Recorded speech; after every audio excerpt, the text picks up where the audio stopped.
Welcome to a fangirl's journey through suicide, cancer, and politics to reframing recovery and advocacy. I'll share how Marvel's X-Men and Avengers and South Korea's BTS saved my life and helped me become my own mental health superhero. Origin story number 1, the opening credits of the 1967 Spider-Man cartoon. My eyes are glued to the TV when Spidey looks like he is about to swing through the screen. Now I'm sitting in a puddle, but my gaze is unbroken and I am hooked. Potty training be damned, this is the good stuff. My first step into the world of superheroes, and there is no looking back. I love comics, fantasy, and superheroes of all kinds. So growing up, my geekdom's pretty obvious. My mental health diagnoses, however, are hidden in plain sight. Near constant euphoric hypomania, with a twist of anxiety, OCD, and ADHD, equals chronic overachiever. I'm rewarded, not medicated. So at university, I have 2 degrees, 3 jobs, a 4.0 GPA, and spent 5 nights a week dancing at the bar. In 1992, between the release of Batman Returns and Buffy the Vampire Slayer, my son Zach is born.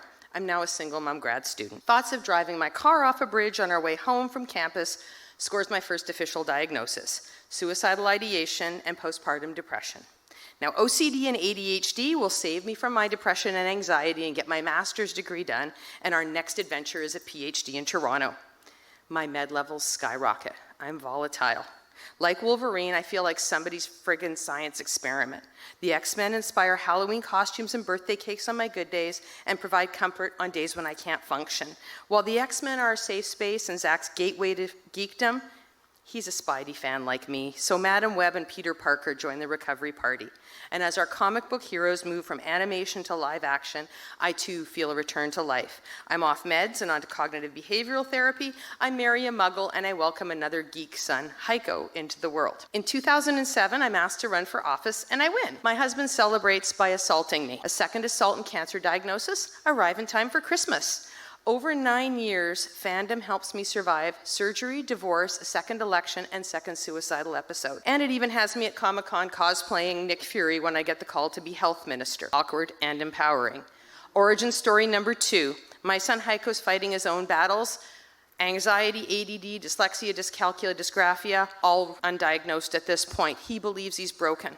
So we reframe everything that he says is wrong with him, and I tell him he's not broken, he's an X-Man with mutant superpowers. And that's when I realized I've spent my whole life reframing my mental health and neurodiversity.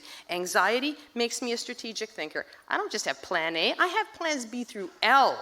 And I can see 10 steps in advance. I have that fast threat recognition. Those are amazing Spidey senses. My depressive superpowers are like Bucky Barnes' Winter Soldier. On good days, my grounded realism, I can see what lurks in the dark and plan my fight accordingly, and you'll be hard-pressed to find a stronger or more tenacious fighter than Bucky or I, because after we've won against our brains, we're not really afraid of anything.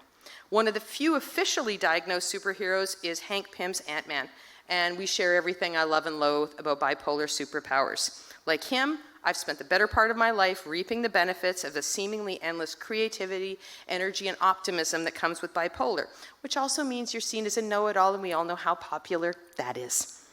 OCD is anxiety with upgrades, and who loves upgrades more than Tony Stark?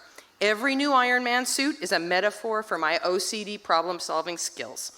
See the problem, remember it in minute and obscure detail, obsess over it, and then proceed to over-engineer multiple solutions, preferably at 3 a.m. with loud music. My post-traumatic growth, well, that's Wolverine's mutant healing ability. I struggle with memories that are lost or too vivid to handle, and they can knock me on my ass or into self-destruction at a moment's notice. But that doesn't make me fragile. Like Wolverine, I'm fierce, grounded, loyal, tenacious, and resilient. And doubling down on creativity, energy, and spontaneity of bipolar superpowers, well, Nightcrawler's my ADHD. My focus isn't absent, it's divergent. When I'm focused, I'm in a dimension where most people can't follow me. I connect dots that others can't see, and I see from multiple perspectives. Great superpowers.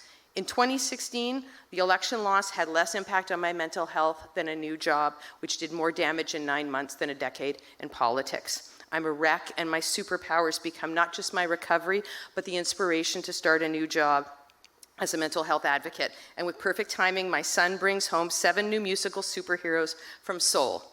I don't recommend starting a company while in mental health crisis, but thankfully K-pop's catchy, danceable, and eclectic style is just what my hypomanic ADHD brain craved and what my exhausted startup brain needed.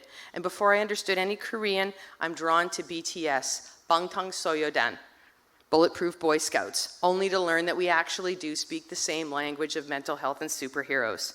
Reflecting their desire to block out stereotypes and criticisms aimed at youth like bullets, they chose the name Bangtan, Bulletproof. And they drew inspiration from childhood superhero Anpanman, whose superpower is compassion. These are my people, these are fellow superheroes. And in them, I see hope, as they challenge toxic masculinity and the status quo and share their own mental health stories. Their recent Love Yourself album series contains the mirror songs Save Me and I'm Fine, one a depressive cry for help masked as a love song, and the other a love song to the self about resiliency and self-care. And Magic Shop is a mental health trifecta.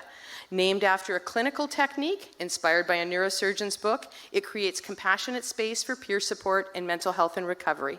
Drawn from their life together through depression, anxiety attacks, and eating disorders, it's a poetic and inspiring balance of lived experience, friendship, mindfulness, and neuroscience. So yes, comics and K-pop saved my life. Superheroes helped me find reframing for vulnerability, BTS inspired self-love, and fandom also gave me a new career, connecting me with people around the world, helping them become bulletproof and to embrace their superpowers.